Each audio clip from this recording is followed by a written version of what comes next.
बच्चों, आपके सामने एक रेस है जिसमें फिनिश लाइन सिर्फ 60 दिन दूर है। ये रेस आपके सपनों की आईआईटी की तरफ जाती है। आपने पिछले 2 साल खूब मेहनत की है, स्लीपलेस नाइट्स गुजारी हैं, दोस्तों के साथ आउटिंग्स भी मिस की हैं और अब सिर्फ 2 महीने बचे हैं। इन आखिरी 2 महीनों की कीमत तुम क्या जानो जेई बाबू, लेकिन जाननी तो पड़ेगी, नहीं तो आईआईटी कैसे जाओगे। अब तो ट्रेन पकड़नी ही पड़ेगी, और वो भी एक्सप्रेस। इतना सब करने के बाद भी दिल में एक डाउट है कि क्या मैं इतने कम टाइम में अपने प्रिपरेशन को फाइनल टच दे सकता हूँ। आपके मन में और भी कई तरह के सवाल होंगे। अब कहाँ से शुरू करूँ, कौन से टॉपिक्स पर फोकस करूँ, रिवीजन कैसे प्लान करूँ, मॉक टेस्ट कहाँ से दूं और नींद को कैसे मैनेज करूँ, या उसका कोई स्कोप नहीं है। बच्चों, जब 2 साल टिके रहे हो ना, तो अब 2 महीने में हार मत मानना, क्योंकि फिनिश लाइन से 10 मीटर पहले कौन सबसे पहले पहुंचा वो मैटर नहीं करता। मैटर वही करता है कि फिनिश लाइन को सबसे पहले किसने क्रॉस किया।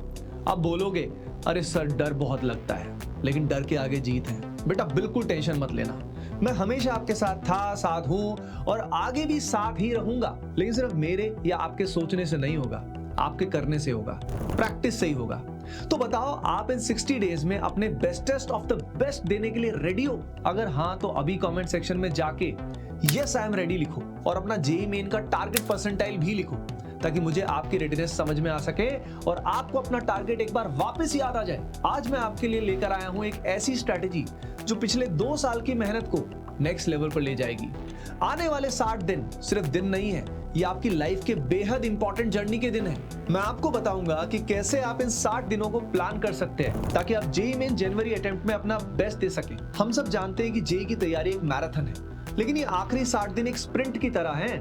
इसमें स्पीड भी चाहिए और स्टेमिना भी। मैं भी एक आईआईटी जेईई एस्पिरेंट रह चुका हूं और आपके चैलेंजेस को बहुत अच्छे से समझता हूं। आपकी टेंशन्स को मैं अभी से फील कर सकता हूं। इसीलिए मैं चाहता हूं कि आप इस वीडियो को एंड तक देखें, ताकि आपको एक क्लियर रोड मैप मिल सके। तो चलिए शुरू करते हैं और देखते हैं कैसे हम इन 60 दिनों को फेजेस में डिवाइड कर सकते हैं, ताकि आपकी प्रिपरेशन स्ट्रक्चर्ड हो और आप अपने गोल को कॉन्फिडेंटली अचीव कर सके। First and foremost, analyse your current preparation. आज एग्जाम में सिर्फ 60 डेज बाकी रह गए हैं और ये ऐसा टाइम है जहां पे आप गलतियों का 1% भी स्कोप नहीं छोड़ सकते। इसलिए अभी वीडियो को देखने के बाद आपको सबसे पहला काम जो करना है वो है सेल्फ एनालिसिस।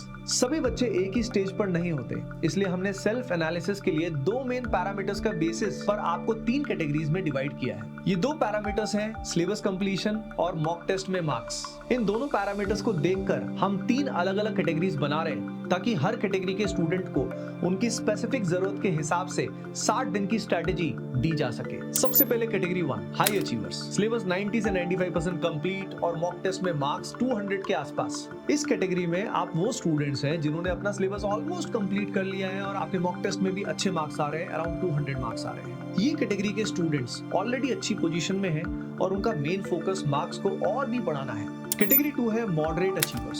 सिलेबस 70% कंप्लीट हुआ है और मॉक टेस्ट के मार्क्स 150 के आसपास।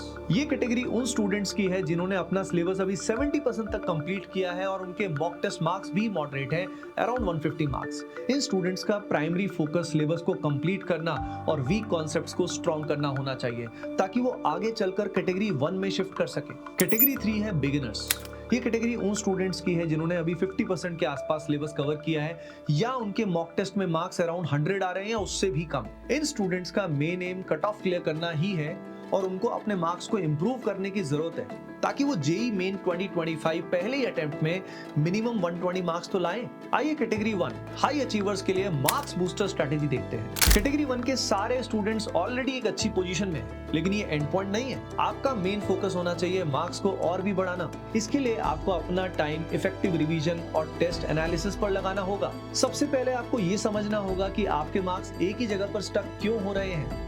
कई बार मार्क्स इसलिए नहीं बढ़ पाते क्योंकि स्टूडेंट्स के पास इफेक्टिव रिवीजन टेक्निक्स नहीं होती या फिर उनका टेस्ट एनालिसिस में कमी होती है। आपको अपने मॉक टेस्ट के एनालिसिस को डीपली देखना होगा और पता लगाना होगा कि गलतियां किस वजह से हो रही है। फॉर एग्जाम्पल, अगर आपके मॉक टेस्ट में ऑलमोस्ट हर बार कोनिक सेक्शन के क्वेश्चंस गलत हो रहे हैं, कंसेप्ट अंडरस्टैंडिंग अच्छी होते हुए भी, तो आपके और कोनिक सेक्शन के बीच में कुछ अनरिजॉल्व टेंशन चल रही है, यानी कि आपने कोनिक सेक्शंस के ample number of question practice नहीं किए। इसी के साथ साथ कुछ सिली मिस्टेक्स भी हो सकती हैं, जैसे कि क्वेश्चन को गलत रीड कर लेना, कैलकुलेशन में एरर। आपको इन गलतियों को फिगर आउट करना है एंड देन उन पे वर्क अपॉन करना है।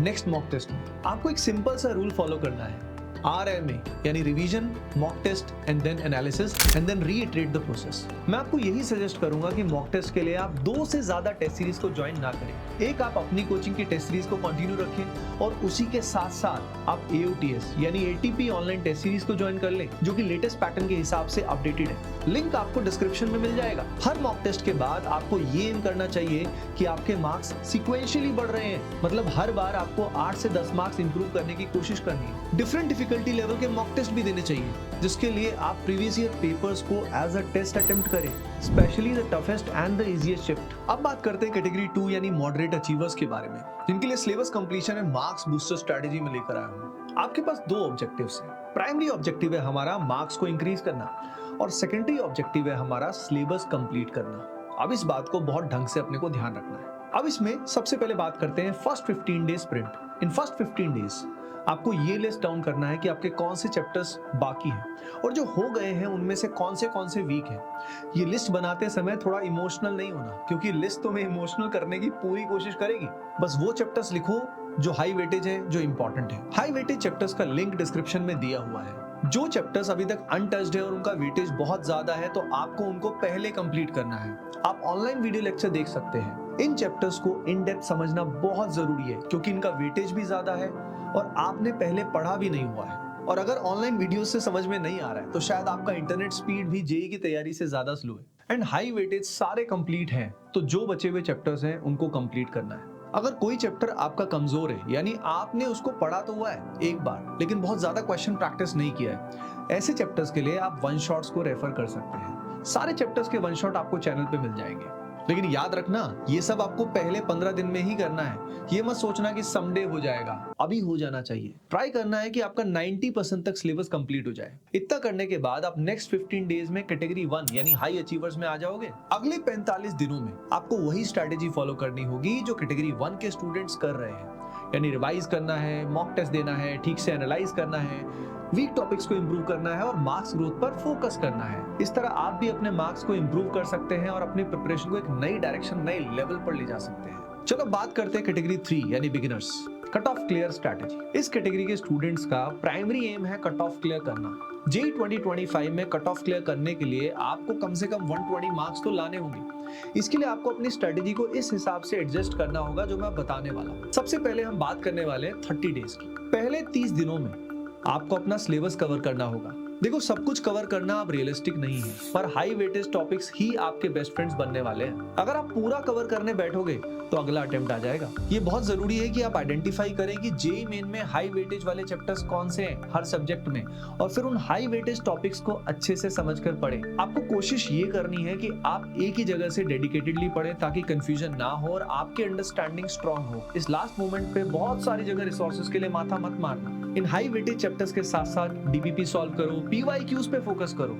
एनटीए ने भर भर के क्वेश्चंस दिए हैं, आपको जम के प्रैक्टिस करो, क्योंकि बहुत सारे क्वेश्चंस वैसे ही आने वाले हैं। नेक्स्ट 30 डेज एक्सटेंसिवली फोकस करना है सिर्फ और सिर्फ रिवीजन पे। जितना भी सिलेबस आपने खत्म किया है उसको आपको अच्छे से रिवाइज करना है, मॉक टेस्ट देने हैं। अच्छा, सेम उसी शिद्दत से जिस शिद्दत से आपने अपने बॉयफ्रेंड या गर्लफ्रेंड का नंबर बार बार रिवाइज करके याद किया था, बार बार रिवाइज करना है और उसके साथ साथ रेगुलर मॉक टेस्ट भी देने हैं। एक बात का ध्यान रखना है, limited material and maximum revision is the key. लिख लिख कर देखना है बेटा, इससे ही आपका काम होगा। जम के प्रैक्टिस करनी है, एवरीडे 100+ क्वेश्चन की प्रैक्टिस करनी है और खुद को फालतू सोचने से रोकना है। 60 डेज की स्प्रिंट को सस्टेन करने के लिए कुछ और ऐसी चीजें हैं जिनसे आपका जोश हमेशा रहेगा वेरी हाई। आपको ब्रह्मचर्य का पालन करना है, प्रेमानंद महाराज को फॉलो करना है, दिन में 2 बार मेडिटेट करना है या नाम जप करना है, फिजिकल एक्टिविटीज करनी है जैसे कि walking, running, exercise at least 30 minutes, sleep cycle सही करनी है, चमगादड़ नहीं बनना है, 11 PM से लेके 5 या 6 बजे तक सुबह उठ जाना है, ये आपके लिए बेस्ट रहेगा। और आप ये करते हैं तो आपका ज्यादा फोकस बनेगा, एफिशिएंसी बढ़ेगी, आपको जिंदगी में बहुत ही आनंद आएगा। आज के लिए बस इतना ही। I wish you all the best, love you all. मिलते हैं नेक्स्ट वीडियो में।